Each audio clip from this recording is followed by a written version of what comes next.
안녕하세요. 코카의 행복한 주식 투자입니다. 코카의 키노트는 그동안 코카가 쌓은 주식 매매의 노하우를 조금 더 세밀하게 설명해드리고 차근차근 공부해 볼 수 있는 프로그램입니다.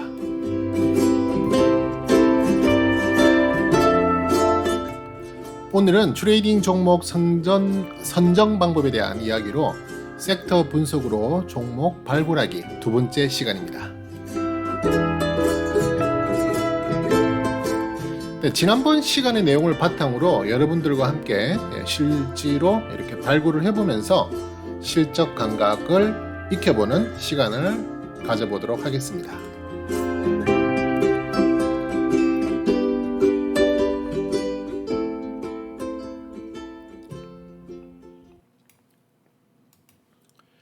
네, 우리가 지난 시간 섹터 또 좀 크게 봤을 때는 업종, 그죠? 그러니까 제일 처음에 우리가 이야기할 수 있는 그 단위는 이제 업종, 그 다음에 섹터, 이걸 다른 말로 이제 테마라고 말을 하기도 하죠. 네, 이런 식으로 지금 이제 분류를 할 수 있는데요. 이제 저는 주로 업종은 너무 크기 때문에 잘 관리를 하기 어려우니까 사용하지 않고, 물론 보기는 봅니다만은 기본적으로 업종보다는 조금 더 디테일한 섹터나 테마, 같은 이야기로 봅시다. 제가 앞으로 여러분들께 설명드릴 때 섹터라는 말, 테마라는 말은 같은 말로 이해하시면 될 것 같고요. 지난 시간에도 말씀드렸다시피 테마라는 느낌이 좀 안 좋게 느껴질 수 있을까봐 제가 섹터라는 말을 쓰지만 사실은 섹터, 테마 구분 없이 사용해도 된다. 네, 그렇게 말씀을 드립니다. 그래서 일단 좋은 섹터, 그러니까 주도하는 섹터를 찾는 것이 우선 중요하고요. 그 주도 섹터 안에 어떤 주도주들이 그 주도 섹터를 이끌고 있는지를 확인하는 것이 상당히 중요하다.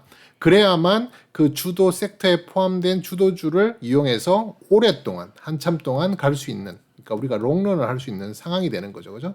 그렇기 때문에 이게 결과론적으로 어떤 섹터가 달려가지 못하면 금방 개별적으로 가는 종목은 아주 급등을 하고 급락을 하는 패턴을 보일 가능성이 많기 때문에 이런 거 잘못 걸리면은요, 하다가 내가 빠져나올 수 있는 기회를 놓치게 됩니다. 그렇게 되면은 그냥 분명히 이익을 보는 것 같았지만 결국 다 이익을 반납하고 심지어는 조금 늦게 진입을 했던 상황이 된다면은 심지어는 손해를 보고 어떻게 해야 될지 대응 전략을 만들지도 못한 채 그냥 물려버리는 그런 상황이 될 수 있거든요.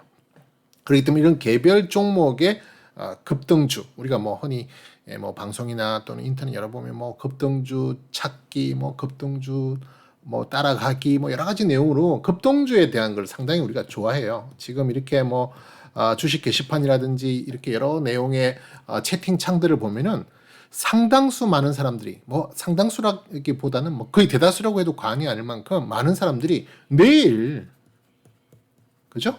내일 어떻게 되느냐? 내일 뭐가 올라가? 내일 올라갈 종목을 줘. 지금 내가 당장 수익 볼 수 있는 종목을 줘. 모든 사람이라면 어폐가 있죠. 대부분의 사람들 여기에만 관심이 되게 많아요. 근데 이렇게 내일을 맞추는 것은, 그건 제가 항상 여러분들께 기본적으로 깔고 가야 된다는 생각이 뭐라 그랬죠? 바로 50대 50이란 말이에요. 그 어떤 누구도 내일 어떤 종목이 올라갈 것을 100% 자신 있게 말할 수 있는 사람은 없다라는 기본적인 그 생각을 항상 가지셔야 돼요. 여기에 상당히 많이 현혹될 수 있습니다. 내일 어떻게 되는지, 내일 급하게 올라갈 종목이 뭔지, 내일 급하게 올라갈 수 있는 종목을 유추할 수 있는 방법이 있긴 해요. 바로 시간에 거래가 어떻게 되는지를 대충 보고요. 거기에서 시간에 거래해서 상한가를 가는 종목들, 이런 것들을 눈여겨보면 그 다음날 갑자기 갭으로 상승하면서 출발하는 종목들이 상당히 비율적으로 높아요. 반드시 그런 것은 아니지만. 그런 종목들을 마치 선정한 것처럼 이야기해서 그 다음날 보세요, 내가 이 종목을 맞추지 않았나요? 라는 식으로 말을 해버리면 많은 사람들이 맞구나, 그런 무슨 방법이 있구나, 급등주를 또는 갑자기 상승하는 그런 종목을 찾는 방법이 있구나라고 생각을 하실 수가 있거든요. 하지만 이 또한 시간에 거래해서 상한가 간 종목이 그 다음날 갭 상승하는 거를 우리가 그 전날에 잡아놓지 못하면 의미가 없는 싸움이 되는 거예요.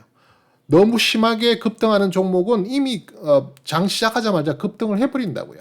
그죠? 갭을 만들면서 급상승을 해버리기 때문에 그때는 이미 진입 시기를 놓치게 되는 거거든요. 이미 그 전날에 또는 그 전에 그 종목을 매집해 놓은 사람들 같은 경우에는 그 종목에 대해서 급등을 누릴 수 있는 상황이 되지만 그날 따라잡는 걸로 급등한다? 물론 데일리 단타 하시는 분들이나 스캘핑 하시는 분들은 이야기가 다른 내용입니다. 그런 내용은 제가 이 트레이딩 매매 전략에서는 말씀을 드리지 않습니다. 그죠? 그렇기 때문에 이런 거에 너무 현혹되지 말라는 거예요. 그럼 우리는 무엇을 하느냐? 지금 어떤 주도 섹터가 만들어지고 있는지, 지금 전체적인 시장의 분위기에서 어떤 것이 앞으로 오랫동안 주도적으로 살아나기 위해서 꿈틀꿈틀 거리는지 하는 것을 찾는 게 중요하다는 거죠. 그 섹터를 찾아야만 그 속에 있는 종목을 찾을 수가 있고, 그 종목을 하나하나 봄으로써 그 중에서 여러 가지 내용, 뭐 기업 실적이라든지 또는 여러 가지 수급적인 재료적인 뭐 뉴스라든지 여러 가지 내용을 고려했을 때 이 종목을 지금부터 한번 사모아 나가도 되겠다.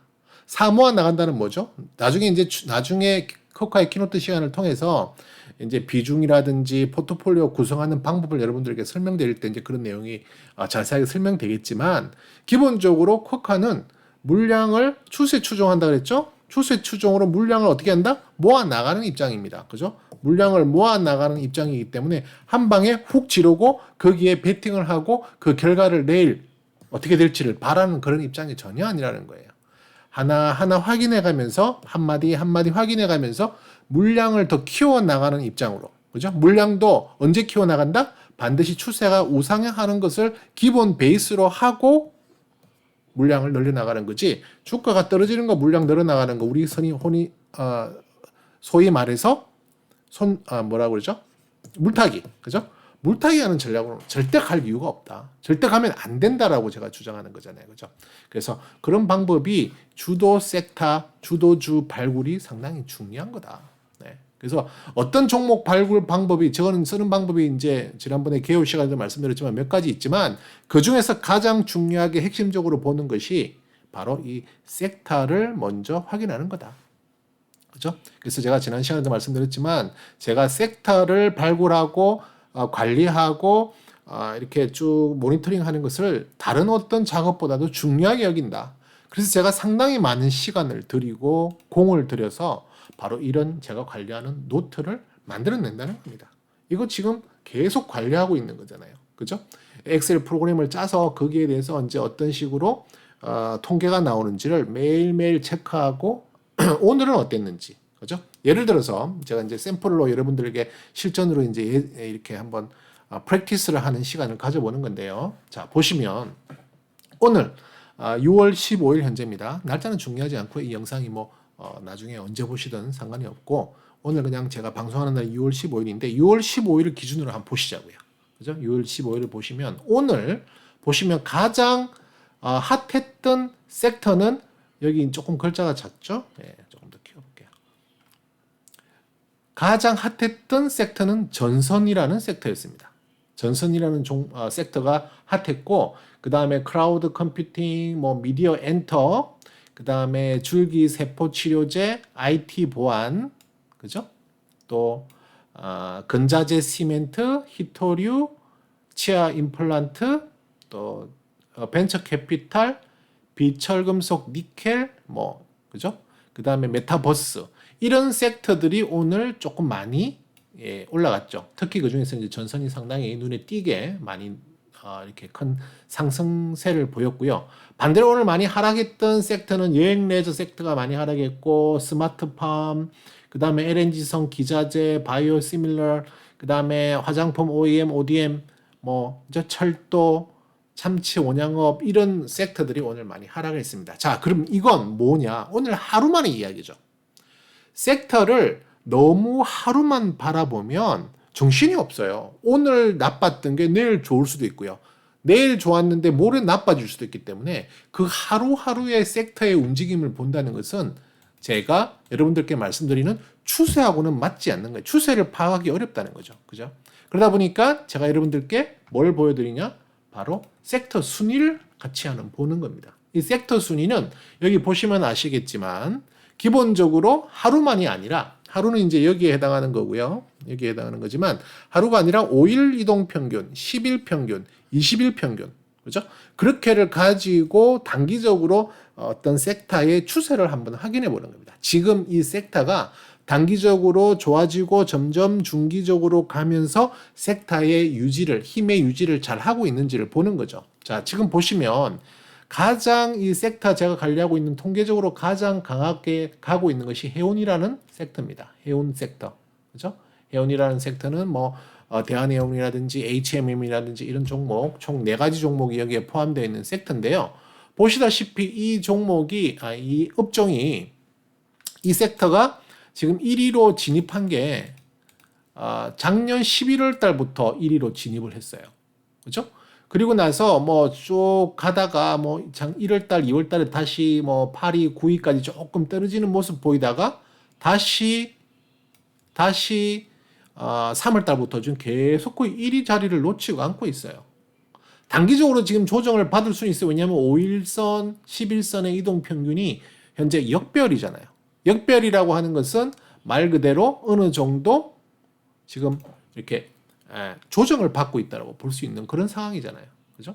두 번째 의료 소재 같은 경우도 마찬가지예요. 그래서 지금 이제 거의 2위를 계속 지키고 있는데 최근에 보면은 4월 달부터 3위, 2위, 지금 2위를 유지하고 있죠. 그 전에는 뭐 2월 초만 하더라도 9위, 10위권 밖에 있었죠. 그죠? 22위, 뭐 25위 이렇게 있다가 그러니까 25위부터 급상승했던 시기가 2월 달 들어서 3월 달부터 그죠? 4월 달부터 본격적으로 쉽게 말해서 이걸 제가 말씀을 드리는 이유는 뭐냐면 이 주도 섹터라고 하는 이 주도 테마는 한번 정해지면 그게 한 두 주 정도 가다가 끊기는 건 주도 테마라는 말을 붙일 수가 없습니다.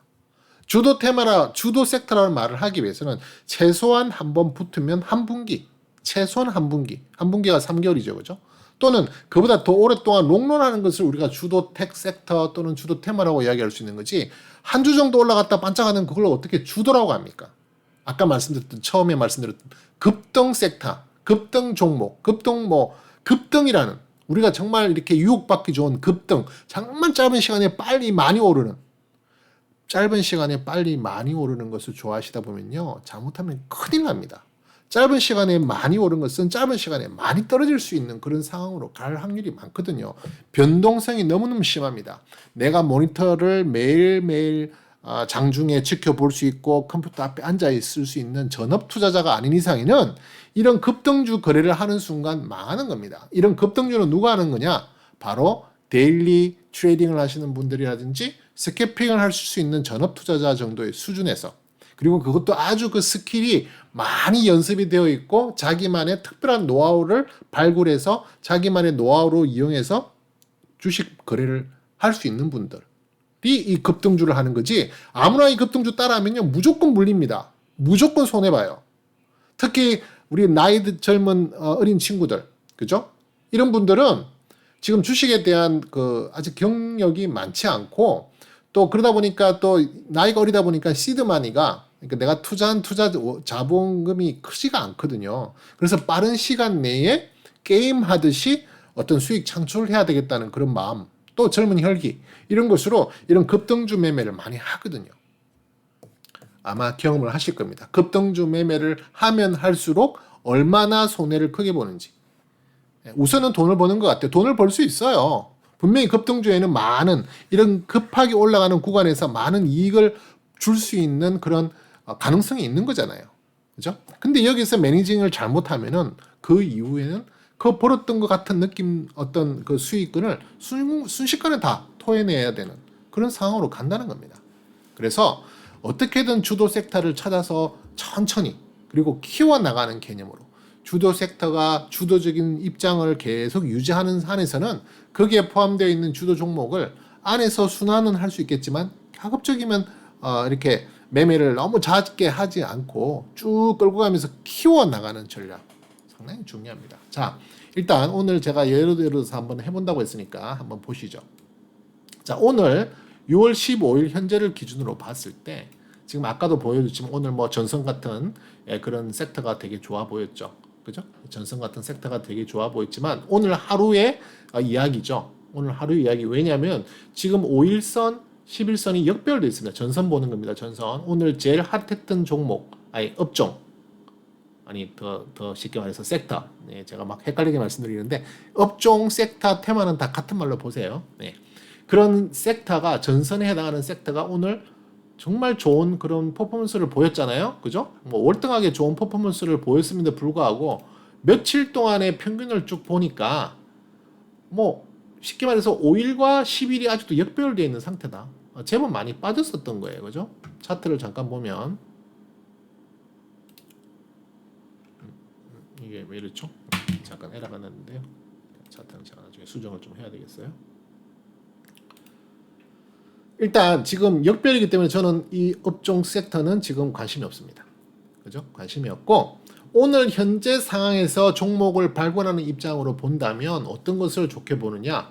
근자재 철근이 좀 좋아 보이고요. 근자재 철근 오늘도 좋았지만 5일 이동 평균이 10일을 돌파한 골든이 났죠. 그죠? 뭐 오늘 당장 난 건 아니겠지만 현재 골든 상태로 정배를 이제 만들기 시작하는 초입 단계다. 그렇게 볼 수 있겠지만 그보다 더 좋은 것은 이 모든 그러니까 5일, 10일, 20일이 완전 정배열되어 있는 상태에서 계속해서 힘있게 올라가는 섹터는 그런 섹터 테마는 정말 좋은 섹터다. 그렇게 본다면 지금 제 눈에 보았을 때는 중소형 건설사 지난주에는 이게 한 단계 내리면서 약간 조정 제가 파란색으로 칠을 해놨잖아요. 좋은 섹터다. 하지만 조정 구간에 있다. 좋은 섹터가 조정 구간에 있을 때는 매수를 할 수 있는 좋은 찬스를 줄 수 있는 가능성이 높은 거거든요. 그죠? 지금 이제 첫 번째로 제 눈에 띄는 sek터는 중소형 건설사입니다. 나머지 섹터들도 물론 좋은 것들이 있는데요. 그죠? 뭐 홈쇼핑이라든지 또는 뭐 항공기 우주는 아니고 네, 또 뭐가 있나요? 그런 게 미디어 어먼 서비스 뭐 이런 것들 좋은 것들이 있는데 그 중에서 지금 가장 좋아 보이는 첫 번째로 제일 좋아 보이는 거 상위 랭킹에서 현재 지난주에는 41위를 했는데요. 좋아 보이는 것은 중소형 건설사입니다. 왜? 오늘도 좋았을 뿐만이 아니라 10일, 5일, 5일, 10일, 20일이 정배열 상태라는 거죠. 정배열 상태. 그죠? 그렇기 때문에 이런 것은 정말 좋아 보인다. 차트를 한번 보면은 차트적으로도 지금 보시면은 조정이 조금 나왔는데 다시 추세를 뚫고 올라가려는 모습을 보이는 상황이죠. 그죠? 조금 이렇게 하락 추세를 다시 무너뜨리지 않고 상승시키려는 그런 모습을 보이고 있는 이런 상황이기 때문에 기본적으로 이런 상황에서 중소형 섹터는 정말 좋아 보인다. 중소형 건설사 섹터는 그러니까 어떤 종목들이 여기에 포진을 하고 있을까 이제 보는 거죠. 그죠? 저는 여기에 중소형 건설사 지금 이제 총 31종목이 이 섹터 내에 포함이 되어 있습니다. 31종목이 포함되어 있고요. 제가 매주 주마다 그 섹터에 있는 종목들을 또 랭킹을 매깁니다. 따로. 그죠? 현재 동신건설이라는 종목이 가장 주도적인 그 섹터 내 가장 주도적인 종목입니다. 동신건설. 이 종목은 52주 신저가 대비 약 947배 퍼센트. 그러니까 거의 뭐 9배가 더 상승했던. 그러니까 가장 저점에서만 비교하면 1247%예요. 12배가 상승한 정말 핫한 종목이고 정말 대단한 종목입니다. 그죠? 야, 도대체 어떤 종목이길래 저렇게 강한 퍼포먼스를 냈을까? 한번 볼까요? 자, 섹터 내 가장 주도 종목이니까 한번 보시자고요. 그냥 우리가 그 종목을 매매를 해도 될 만한 종목인지 아닌지를 한번 보실게요. 자, 동신건설. 잠깐만요. 얘는 잠깐 물러가고요. 자, 동신건설 차트 한번 볼게요. 자, 일봉 차트입니다. 자, 이렇게 놓고 보시면 난리가 났죠? 그죠? 보시면은 작년 12월 달에 상상 물론 뭐 한가도 가고 그죠? 소위 말해서 이런 것들이 이제 급등주라고 볼 수도 있는 거예요. 급등주 패턴에서. 그래서 여기에서 상당히 큰 돈을 벌어 갈 수도 있다고 보여지겠지만 그죠? 차트를 조금 더 확대해 볼게요. 자, 여러분들께서 어떤 변동성을 이겨야 되냐면 상상 물론 여기에서 지금 이 상한가는 점상한가잖아요. 점상한가는 일반적으로 우리가 사고 싶어도 못 사요. 바로 장이 열리자마자 상한가로 말아버리니까 거래량 없잖아요. 아무도 거래를 못한 거예요. 그냥 시장 분위기가 문이 열리자마자 개장하자마자 그냥 바로 점상. 쉽게 말해서 아무도 못 사게 되는 거예요. 아주 초반에 몇 명 빼고는 아무도 거래를 하고 싶어도 살 수 없는 거지. 쉽게 말해서 여기에서 사둔 사람이 여기에서 이익을 보는 구간이었지 사고 싶어도 살 수 없는 구간이었다는 거죠. 그러다가 이날 하한가 가는 거 보세요. 그죠? 이 하한가의 변동성을 어떻게 이기냐고요. 장이 풀렸다 또 사야지 잘못하면 큰일 날 수도 있는 상황이 되는 겁니다. 그죠? 이런 상한가가 연속으로 나오고 하다 보니까 이 종목이 사실상 엄청나게 크게 상승. 그죠? 현재 9배. 52주 저가 대비 9배가 상승한 그런 종목입니다. 엄청난 그죠? 종목이죠. 자, 그렇다면 이 종목을 한번 볼까요? 자, 내가 동신건설이라는 종목이 오케이 좋아 보여. 그리고 주도 종목이야. 주도 섹터의 주도 종목이야. 한번 볼까요? 실적은 그럼 어떤데? 지금 보시는 건 연간 실적이에요. 자, 우선 영업이익만 한번 보시자고요. 그죠? 영업이익만 44, 95, 13, 마이너스 4, 2020년에는 22. 쉽게 말해서 2019년 대비 2020년은 턴어라운드를 한 해입니다.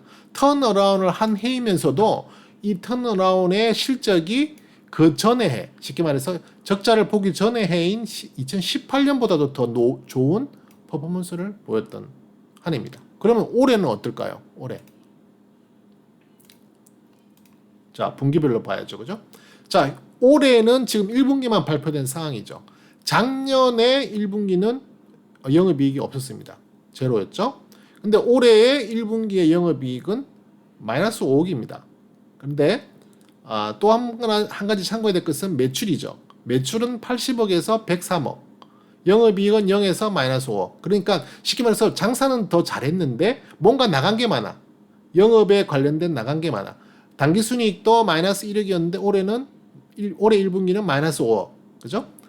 EPS 같은 경우는 마이너스 16원인데 62원. 쉽게 말해서 전체적으로 매출은 더 많이 올렸는데 기타 여러 가지 내용에서 나간 게 더 많다고 볼 수 있죠. 자, 그러면 이 종목, 동신건설이라는 종목을 과연 실적으로 봤을 때 이 종목을 투자할 만한 종목이 될 수 있나요? 아니죠. 아니죠. 동신건설이 이러한 상한가를 뿜뿜뿜 냈던 이유는 아마 분명히 실적적인 면은 아니었을 거다. 그죠? 다른 어떤 테마나 어떤 다른 재료가 있어서 다른 뉴스에 있어서 세력들이 그 부분에 대해서 확 밀어버렸던 그런 이유가 분명히 있었을 거다. 자, 이런 것들은 소위 말해서 제가 아까 말씀드렸죠. 주도적인 주도주로 보기보다는 어떤 급등 테마, 급등주로 봐야 될 확률이 더 많습니다.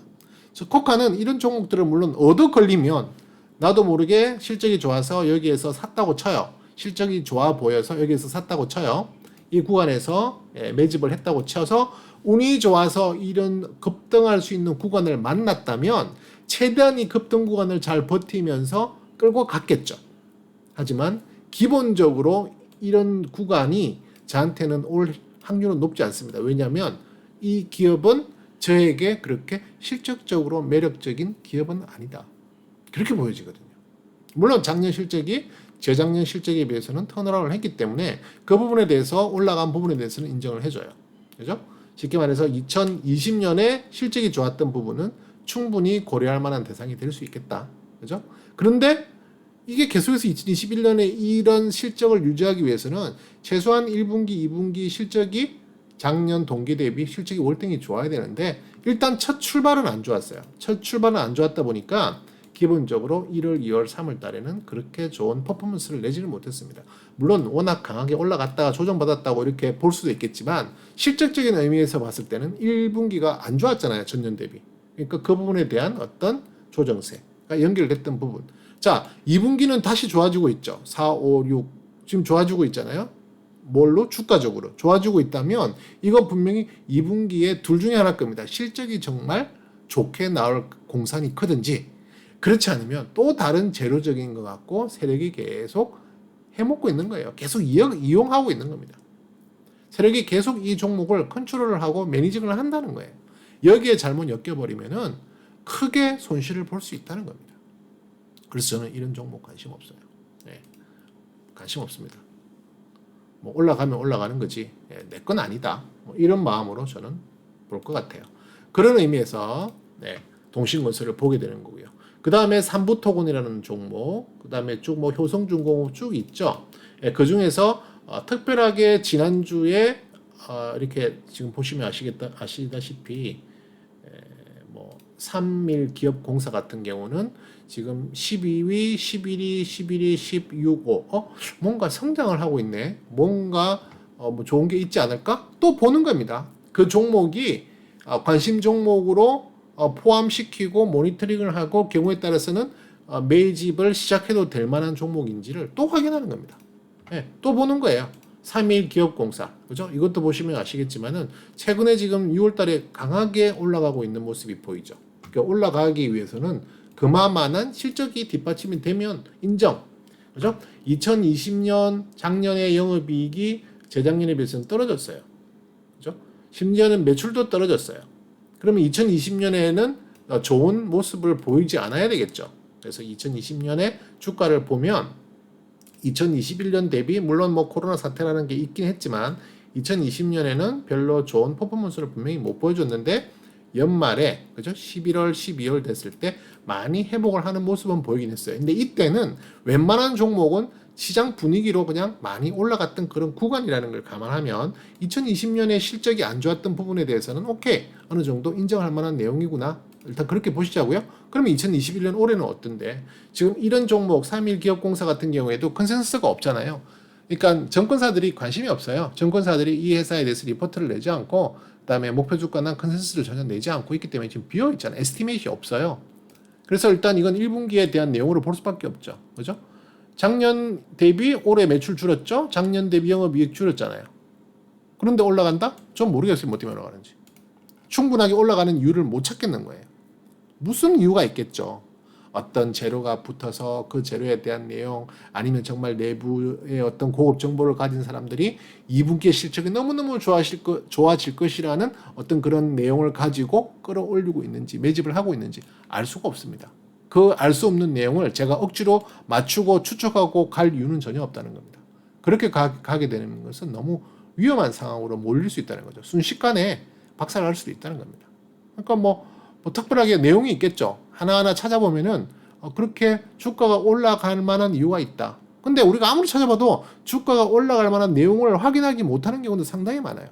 예, 그런 경우를 우리가 이제 뭐 세력주다 또는 작전주다 뭐 이렇게 이름을 붙이기도 해요. 왜냐면 모르겠으니까.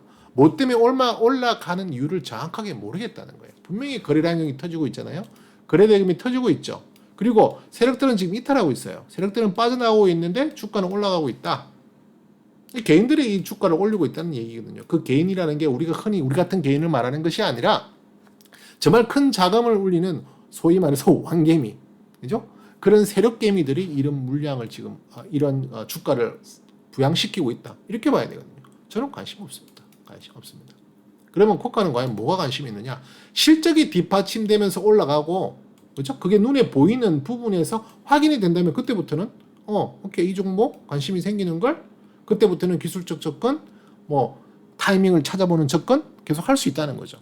그죠? 지금 제가 예를 들고 있는 중소형 건설사가 오늘 좋아 보였기 때문에 오늘 괜찮은 오늘이 아니죠 참. 최근 며칠 동안 또는 5일 동안 10일 동안 20일 동안 어느 정도 추세가 좋아 보이는 방향으로 돌아가고 있기 때문에 제가 이 지금 섹터를 다 보게 되는 겁니다. 그런 식으로 제가 이 중소형 건설사에 30종목을 한 종목을 다 보면 좋겠지만 바쁘게 움직이려면 전체를 볼 수가 없어요. 그죠? 그래서 제가 보통 확인하는 거는 첫 번째 가장 핫한 종목 그 섹터 내에 가장 힘이 좋은 동신건설을 보게 되고요. 그 다음에 3일 지금 막 봤던 3일 기업공사처럼 최근에 랭킹이 쭉쭉쭉 올라가는 그러니까 최근에 상승이 많이 되고 있는 그죠? 그런 종목을 보고 그 종목에서 나중에 이제 실적이 좋아? 오케이. 그러면 조정이 나올 수 있는 구간에 상황을 대비하면서 내 관심 종목에 편입을 해두는 겁니다. 그래서 관심 종목에 넣어두고 매일매일 그 종목도 내가 하루에 한 번씩이라도 그 종목을 보게 되는 거죠. 어떻게 진행이 되고 있나? 계속 올라가나? 계속 올라가는 걸 따라잡을 수는 없는 거잖아요. 이제 그때는 이제 기술적으로 타이밍을 잡아서 들어가는 거잖아요. 그 타이밍을 잡는 것은 이제 나중에 앞으로 배울 또 기술적 접근에 대한 부분으로 배우겠지만 제가 평상시에도 설명드리죠. 뭐 스토캐스틱을 이용한다든지 일목균형표나 보렌지 밴드나 여러 가지 내용들을 이용해서 어떤 구간에 들어가는 레벨 단의 어느 상황에서 들어가는 것이 가장 좋은가, 언제부터 시작하는 것이 가장 좋은가, 그런 것들 타이밍을 잡는 것은 그 다음이고, 그런 타이밍을 잡기 위한 좋은 종목을 발굴하는 겁니다. 쉽게 말해서 관심 종목을 발굴하는 거예요. 그래서 그 관심 종목을 발굴해서 내가 HTS상에 그 풀을 만들어 놓는 겁니다. 그래서 언제든지 그 종목은 내가 관리를 하고 모니터링을 하고 가야 된다는 거죠. 그러기 위한 첫 번째 스텝이 바로 지금과 같은 이런 스텝입니다. 그렇죠? 자, 그다음 중소형 건설사도 뭐 이제 섹터를 그렇게 좋게 볼 수도 있고요. 그다음에 또 좋게 보였던 게 미디어, 드라마, 영화 제작. 그죠? 이것도 지금 보시면은 빨간색, 정별이잖아요. 그죠? 미디어, 드라마, 영화 제작도 좋은 섹터로서 거기에 포함된 종목들을 하나하나 열어보면서, 물론 다 볼 필요는 없죠. 그 중에서 특별히 눈에 띄는 종목 몇 가지라도 보면서 한번 점검해보고, 그죠? 또 어떤 것이 좋아 보이죠? 폴더블 폰, 그죠? 폴더블 폰도 오늘 지금 좋았고, 또 5일, 10일, 20일 전부 정배열 상태로 지금 가고 있는 그런 상황이잖아요. 차트 잠깐 볼까요? 네. 지금 어느 정도 돌아서는 모습이 보이기 시작하잖아요. 그죠? 네, 이런 식으로 추세선을 그어보면, 아직까지 완전히 추세를 벗겨내지 못했죠. 그동안에 하락했던 추세를 완전히 벗겨내지는 못했지만, 이런 추세로 가면은 사람이 이 하락선을 벗겨내면 정말 또 좋은 타이밍을 가져볼 수 있는 상황이 되는 겁니다. 그죠? 네. 상승 추세에 대한 부분은 이미 이탈을 했기 때문에, 그죠? 이렇게 하락을 만들어 가고 있는 거고요. 근데 지금 이렇게 하락하는 추세에 대해서 상승, 이 추세선에 대해서는 다음에 또 제가 국가의 키노트 영상에 대해서 통해서 한번 또 설명을 드리겠지만, 이런 식으로 추세를 지금 이제 벗어나려는 모습, 그동안 조정이 좀 많이 있었고요. 그죠? 예. 작년부터 시작해서 올해 1월 언제까지 좋았죠? 2월 달까지, 2월 16일 정도를 피크로 정점으로 폴더블 폰은 상당히 많은 고통을 줬던 그런 종목이 됐죠. 이렇게 어느 정도 박스권에 갇혀가지고 지금 이렇게 행보를 쭉 하는 그런 모습을 보이고 있는데요. 지금 이 상황에서 이 상승이 이 하락 추세를 돌파하는 상황이 온다면 새로운 추세의 형성, 새로운 상승 추세의 형성의 시작이 될 수도 있다. 좋은 또 그런 내용으로 볼 수 있는 부분이거든요. 그래서 이제 이 폴더블 폰에 대한 종목에 대해서 또 한번 볼 수 있는 거죠. 그죠? 자, 폴더블 폰 18종목이 포함되어 있죠. 가장 핫한 종목은 원익큐브라는 종목이고요. 그죠? 그 다음에 또 관심 가질 만한 종목은 코롱인더 같은 경우가 최근 랭킹을 좀 올렸고요.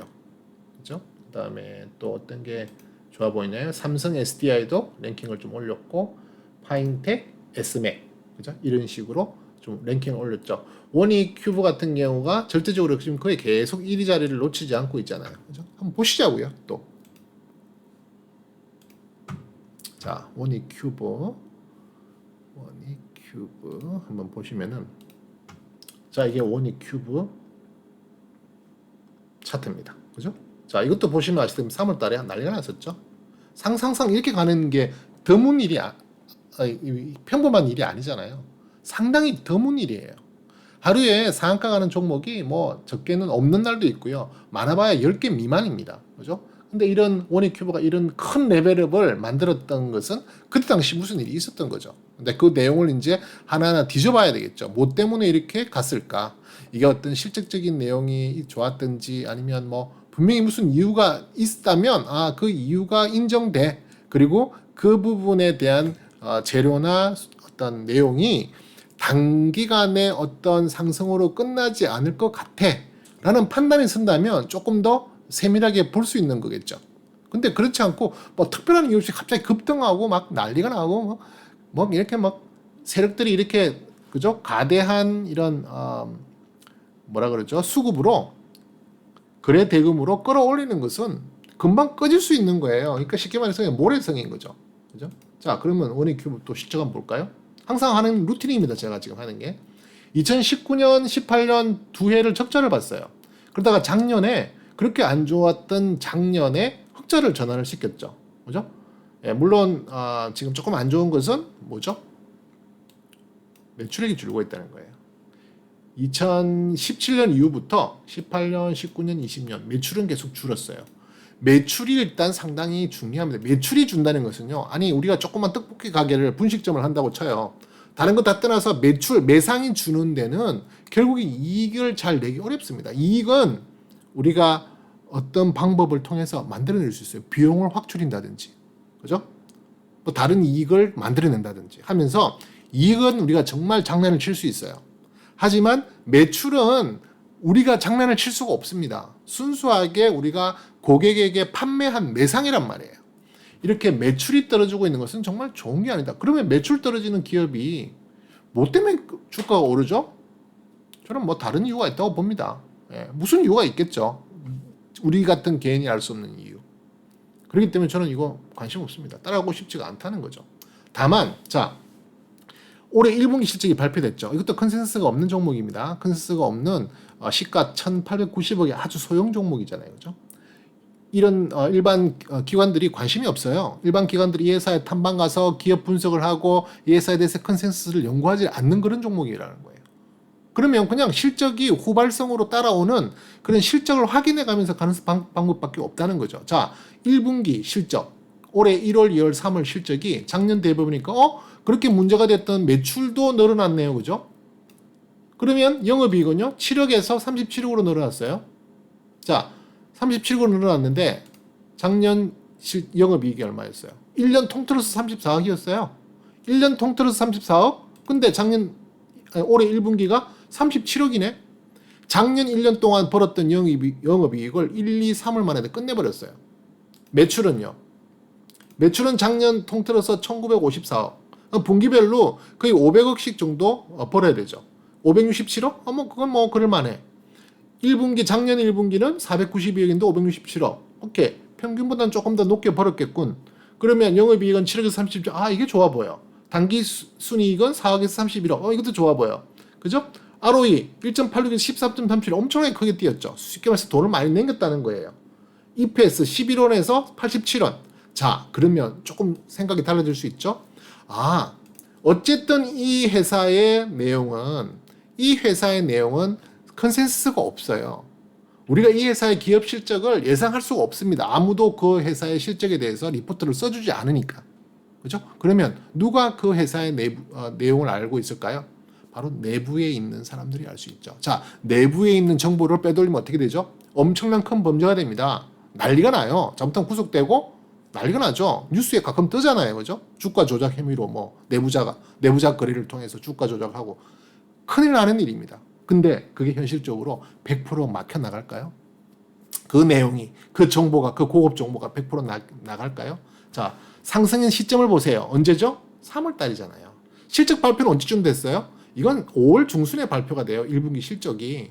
그러면 3월 달에 실적이 어느 정도 집계가 되고 가는 부분에서 일단 의심할 수 있는 것은 내부 고급 정보가 조금씩 반영이 됐을 수도 있다. 먼저 정보를 알고 있는, 여기서 제가 뭐 거기 안에 있는 임원들이라든지 CEO라든지 뭐 정말 중요한 재무 정보를 갖고 있는 직원이 그 정보를 유출했다라고 이렇게 비하하고 싶진 않아요.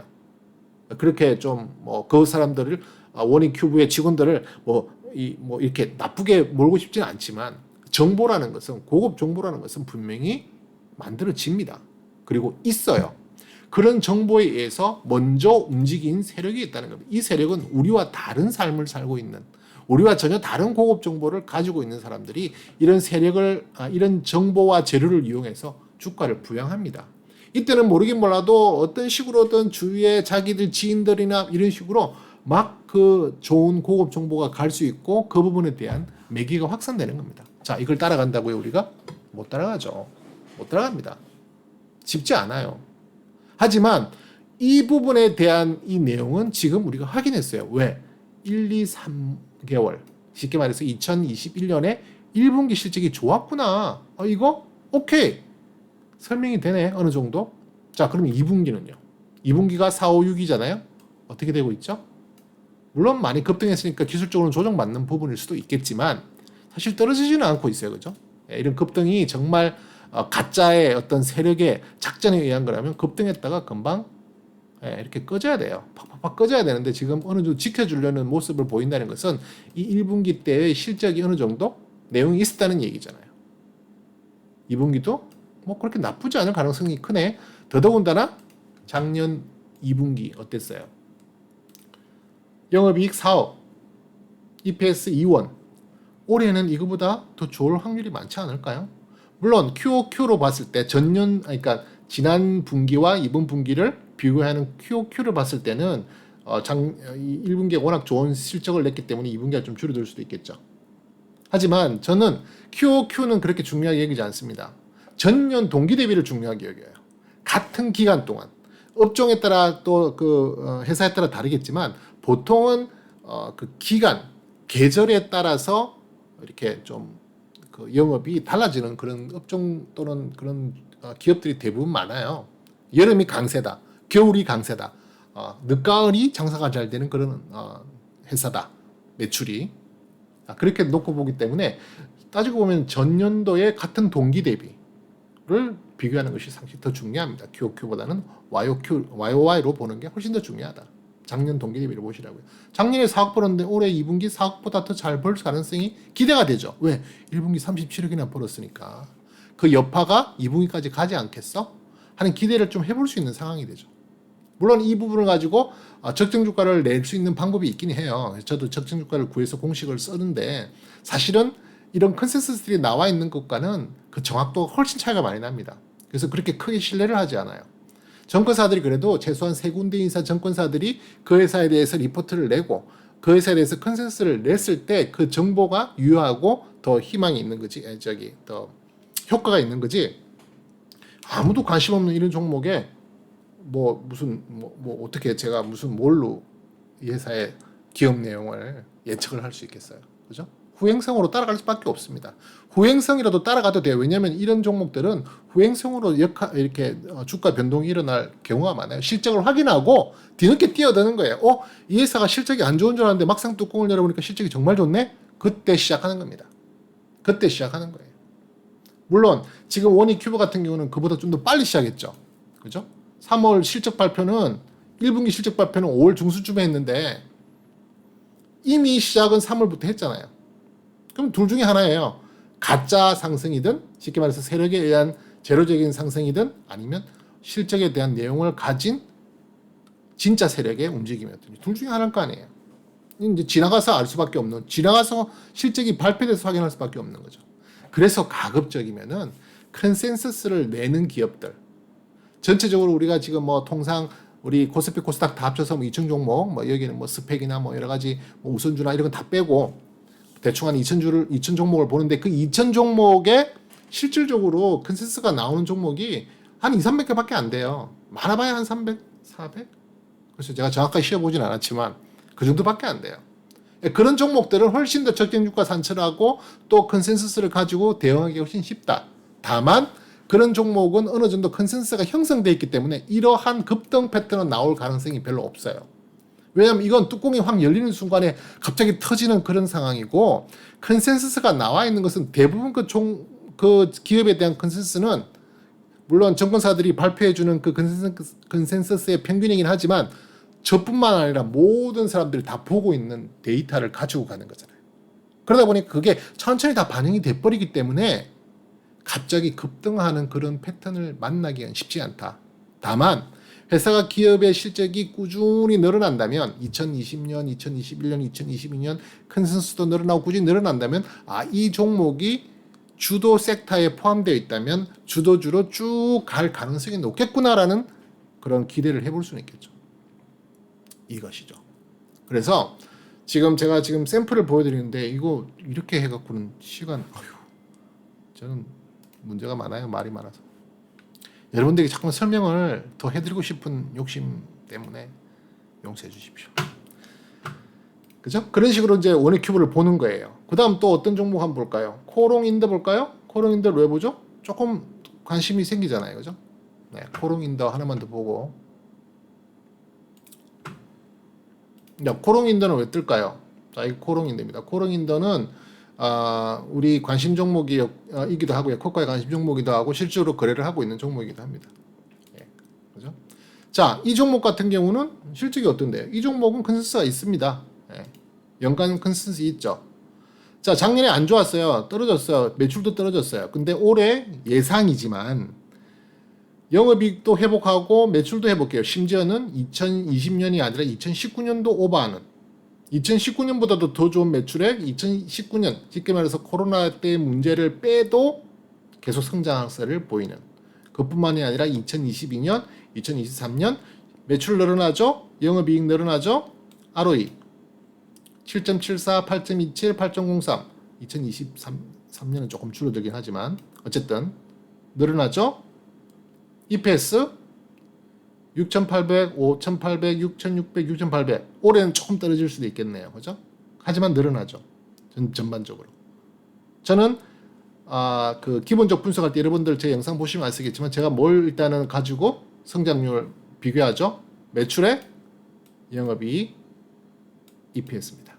이 세 가지를 특히 영업이익을 50%로 보고 매출액을 EPS를 30%, 매출을 20%로 해서 총 10의 합으로 작년도 또는 그 전년도의 실적 성장률과 비교해서 몇 퍼센트 정도 성장하는구나. 우리 이렇게 눈으로 보면 수치적으로 보면 대충 퍼센티지가 대충밖에 환산이 안 되잖아요.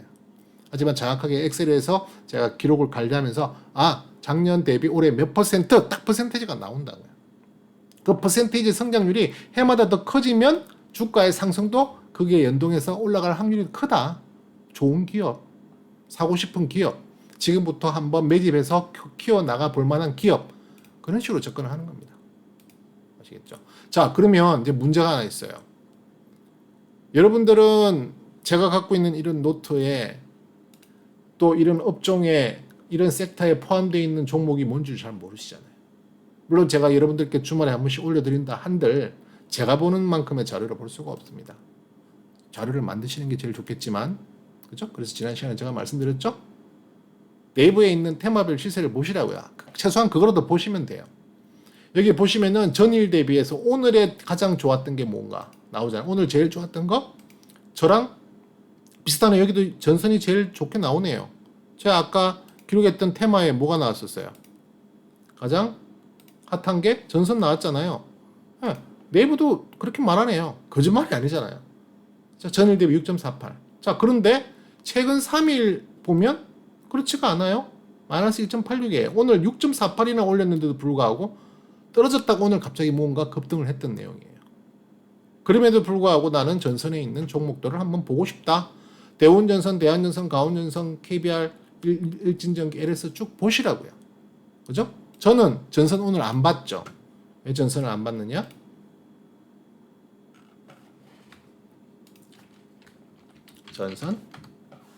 전선을 왜 안 봤냐? 오늘 좋은 거 오늘 하루만 좋았지 5일, 10일 역배열 나있기 때문에 나는 안 본다. 그래서 오늘 스킵했던 거예요. 하지만 여러분들은 그저께까지 뭐 이게 정배열인지 역배열인지 알 수가 없으니까 다만 이걸로 할 수 있는 거예요. 최근 3일 이동 평균을 이용해서 3일 평균과 오늘을 보세요. 그죠? 제일 좋기는 3일도 플러스로 돼 있고 오늘도 플러스로 돼 있는 걸 위주로 보세요. 그 중에서 가장 첫 번째 보이는 게 뭐예요? 시멘트 레미콘이에요. 시멘트 레미콘. 시멘트 레미콘을 누르면 거기에 여러 종목들이 있잖아요. 가장 오늘 핫했던 종목은 고려 시멘트. 그죠? 그러면 제 섹터에는 어땠을까요?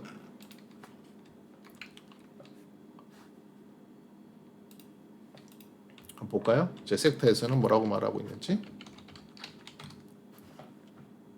자, 근대제 시멘트 오늘 좋았어요. 하지만 여전히 저는 5일과 10일은 이동평균이 역배열이에요. 물론 좋아. 오늘 좋았어요. 그리고 여전히 상위 랭킹 24위 안에 들어있어요. 그죠? 좋아. 계속 이렇게 상승도 계속 하고 있잖아요. 보세요. 시멘트.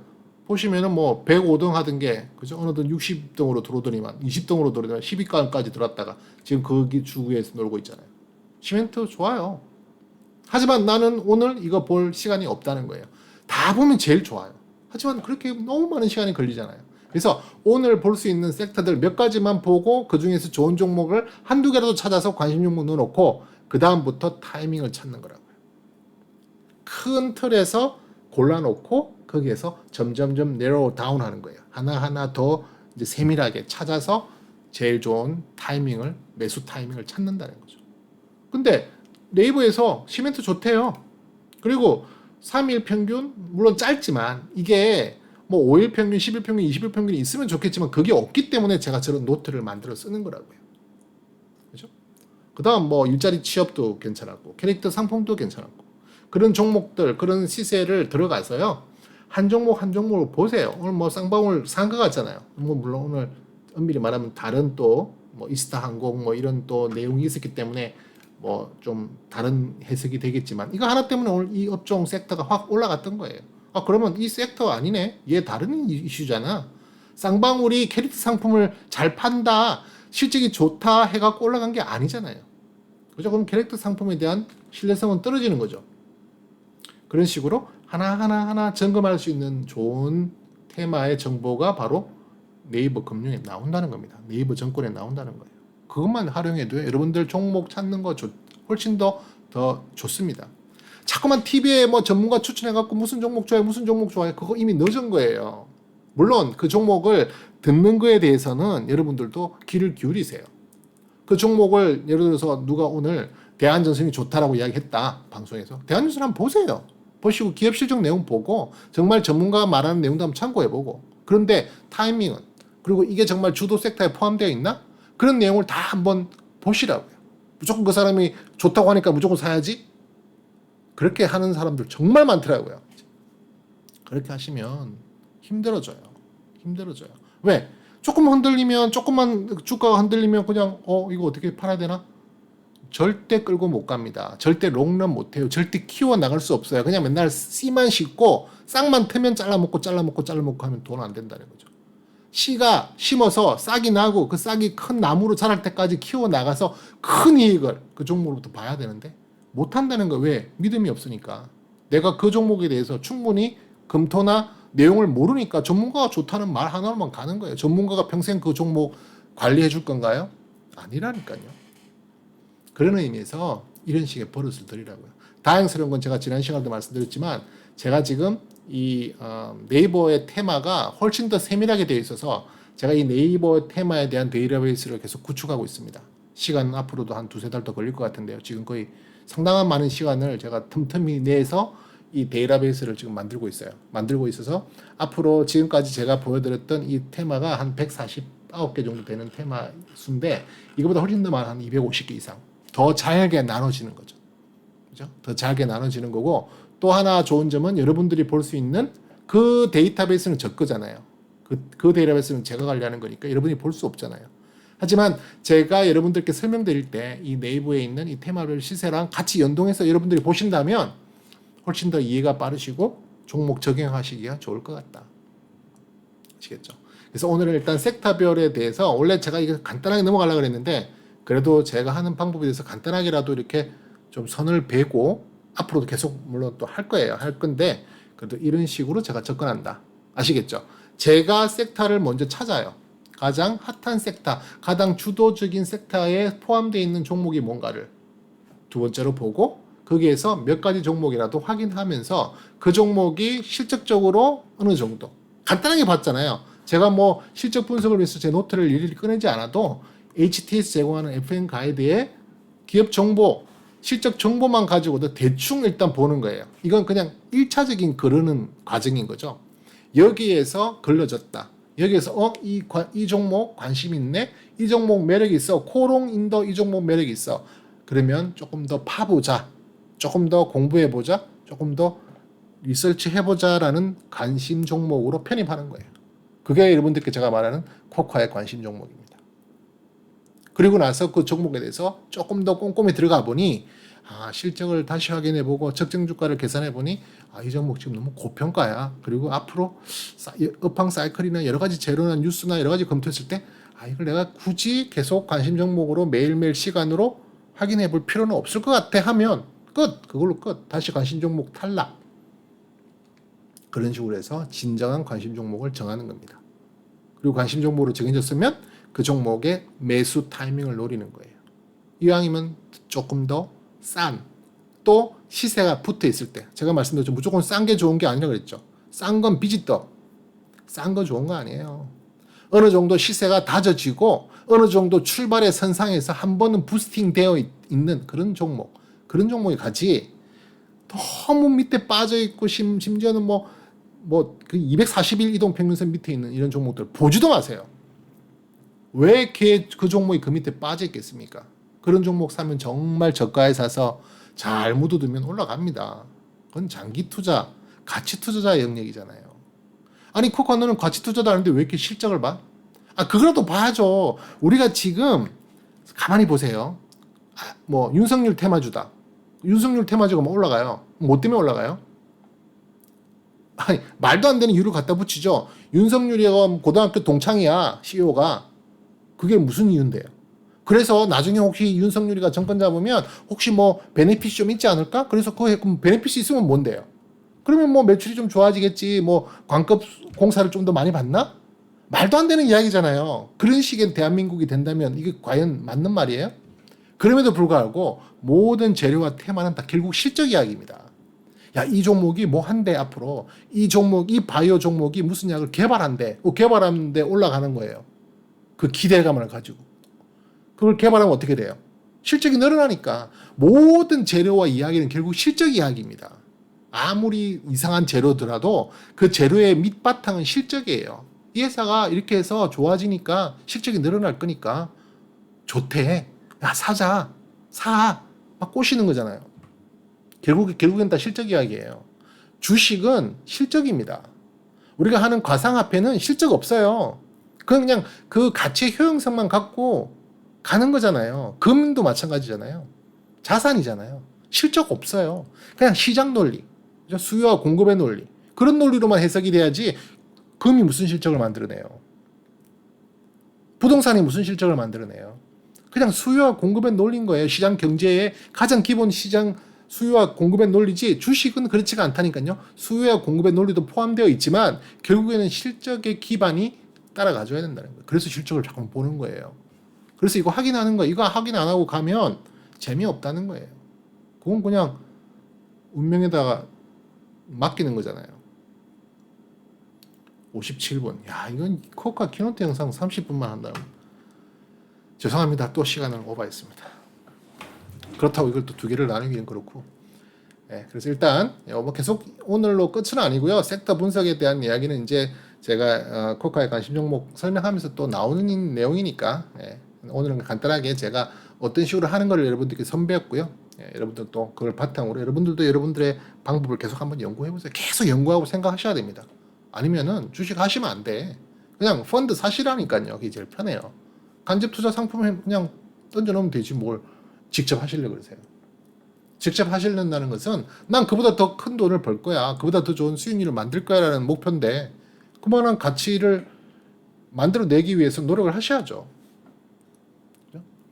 다음 시간에는 스토캐스틱을 통해서 또 저는 종목 발굴을 합니다. 결국 스토캐스틱을 통해서 종목 발굴하는 것은 테마와 무관하지 않아요. 스토캐스틱으로 종목을 발굴하지만 결국 또 테마, 섹터 확인합니다. 확인해서 테마, 섹터와 또 연결이 돼요. 결국에는 다 테마, 섹터와 연결이 됩니다.